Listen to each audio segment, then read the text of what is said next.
Driving చేసేటప్పుడు phone lift చేయడం అవసరమా?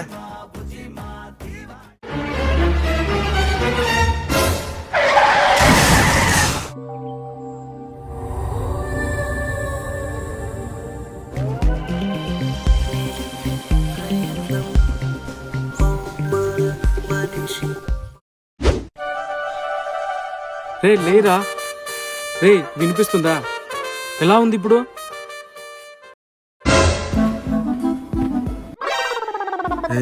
ఎక్కడున్నారా? ఏంది ఇట్లా మాట్లాడుతాను మంచి? మిమ్మల్ని ఎవరు రమ్మన్నారా? వీడియో కథ పెట్టింది లొకేషన్, మైండ్ దొబ్బినట్లుందిరా. నువ్వు పడుకోలే. రే కోతి నా కొడుకు, నేనే రావాలందరినీ పిలిపించింది. నేనున్నంత వరకు నీకే పోతుంది బాస్.